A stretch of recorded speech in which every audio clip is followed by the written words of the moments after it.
नमस्कार, देशोन्नतीमध्ये मी ऐश्वर्या शिंदे आपलं स्वागत करते। बघूया प्रदेशच्या आजच्या टॉप 10 बातम्या। दुसऱ्या टप्प्याच्या मतदानाला आज सकाळपासून सुरुवात झाली आहे। महाराष्ट्रातील बुलढाणा, अकोला, अमरावती, वर्धा, यवतमाळ, वाशिम, नांदेड, हिंगोली आणि परभणी या 8 मतदारसंघात आज मतदानाचा रणसंग्राम रंगला। परंतु मतदार यादीत घोळ अद्याप कायम असल्याने अनेक मतदान केंद्रांवर गोंधळाचे वातावरण निर्माण झाले।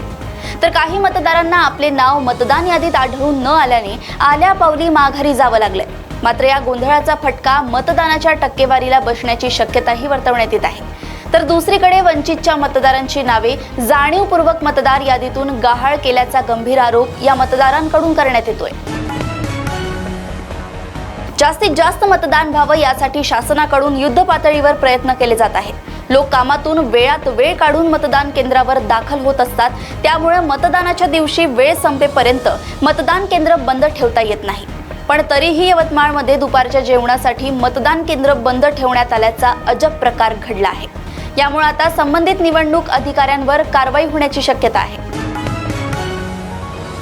अजित पवार यांनी बारामती लोकसभा मतदारसंघांमध्ये केलेली भाषणं चर्चेत आहेत। या भाषणांमधून विरोधकांवर निशाणा साधताना अजित पवार यांनी केलेली वक्तव्य वादाच्या भोवऱ्यात अडकले होते।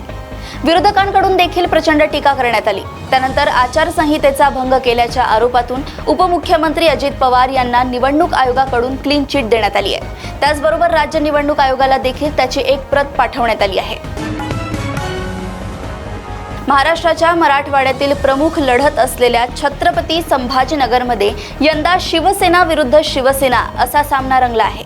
यावेळी मुख्यमंत्री शिंदेंनी उबाठा म्हणत उद्धव ठाकरेंवर जोरदार हल्लाबोल केला। तसेच लाव रे तो व्हिडिओचा कार्यक्रमही सभेत दाखवला आहे। सर्वात फास्ट रंग बदलणारा सरडा अशा शब्दात एकनाथ शिंदेंनी उद्धव ठाकरेंवर टीका केली। तसेच लाव रे तो व्हिडिओ म्हणत एकनाथ शिंदेंनी भर सभेत उद्धव ठाकरेंचा जुना व्हिडिओ दाखवला, ज्यामध्ये उद्धव ठाकरेंनी पंतप्रधान नरेंद्र मोदींचं कौतुक करत काँग्रेसवर जोरदार हल्लाबोल केला होता। जे उद्धव बाळासाहेब ठाकरे मोदींचं गुणगान गात होते ते मी तुम्हाला ऐकवतो असे म्हणत व्हिडिओ दाखवला।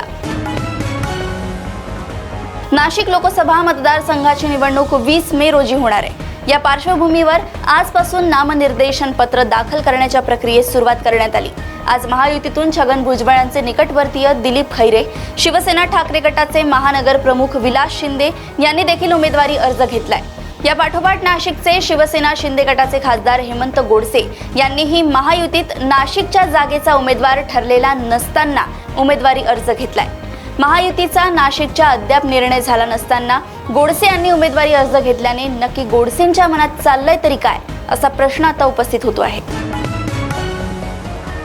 महायुतीत नाशिकच्या जागेवर दररोज नवनवीन नावे समोर येत आहेत। या जागेसाठी महायुतीतील 3ही पक्षांनी दावा ठोकल्याने जोरदार रस्सीखेच सुरू आहे।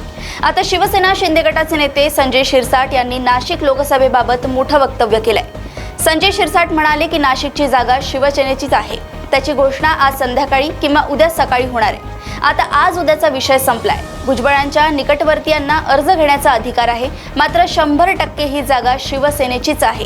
त्याची घोषणा मुख्यमंत्री एकनाथ शिंदे करणार असे संजय शिरसाट यांनी सांगितले आहे।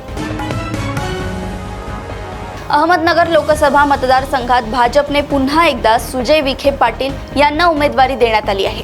तर राष्ट्रवादी काँग्रेस शरदचंद्र पवार पक्षातून निलेश लंके निवडणुकीच्या रिंगणात आहेत। आता अहमदनगर लोकसभेची निवडणूक 2 निलेश लंके लढवणार आहेत। अहमदनगरमध्ये उमेदवारी अर्ज भरण्याचा शेवटच्या दिवशी निलेश साहेबराव लंके यांनी अपक्ष अर्ज भरलाय। बारामतीत शरद पवार, रायगड लोकसभेतून अनंत गीते यांच्यानंतर आता निलेश लंके या नावाचा अर्ज दाखल झालाय। त्यामुळे निलेश लंकेंना मतदान करणाऱ्या मतदारांची चांगलीच धांदल उडणार असल्याचे चित्र आहे। अहमदनगरमध्ये उमेदवारी अर्ज भरण्याच्या शेवटच्या दिवशी निलेश साहेबराव लंके यांनी अपक्ष अर्ज भरला आहे। त्यामुळे आता 2 निलेश लंके अहमदनगरमधून निवडणूक लढवणार आहेत। यावरून महाविकास आघाडीने पत्रकार परिषद घेत भाजपचे उमेदवार सुजय विखेंवर निशाणा साधलाय।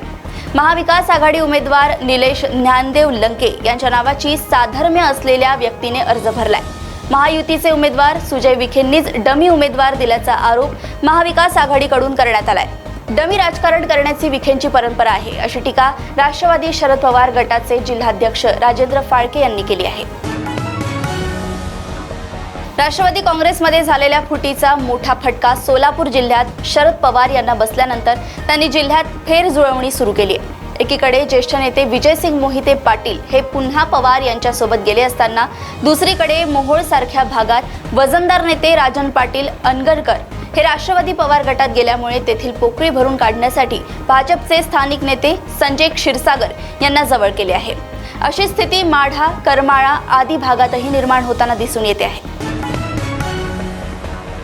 लोकसभा निवडणुकांच्या दुसऱ्या टप्प्यातील निवडणुकांची रणधुमाळी आज रंगताना दिसली। अशातच अमरावती लोकसभा मतदारसंघात अंडरवर्ल्ड पासून बड्या बिल्डरांचा पैसा खेळवला जातोय असा घणाघाती आरोप काँग्रेस नेत्या यशोमती ठाकूर यांनी केलाय। अमरावतीमध्ये सध्या धनशक्ती विरुद्ध जनशक्ती असा मुकाबला सुरू आहे। धनशक्तीच्या जोरावर पोलीस प्रशासन हवं तसं नाचवलं जात आहे। तसेच कोट्यवधी रुपये उधळून प्रचार यंत्रणा राबवली गेली आहे। परिणामी आदर्श आचारसंहितेचं उल्लंघन करून लहान मुलांचा धार्मिक प्रतीकांचा वापर केला गेलाय असा दावाही यशोमती ठाकूर यांनी केलाय। अशाच प्रदेशातील टॉप 10 बातम्या जाणून घेण्यासाठी बघत रहा देशोन्नती। आणि अजूनही तुम्ही आमच्या चॅनलला लाईक आणि सबस्क्राईब केलं नसेल तर लगेच लाईक आणि सबस्क्राईब करा आणि बघत रहा देशोन्नती। नमस्कार।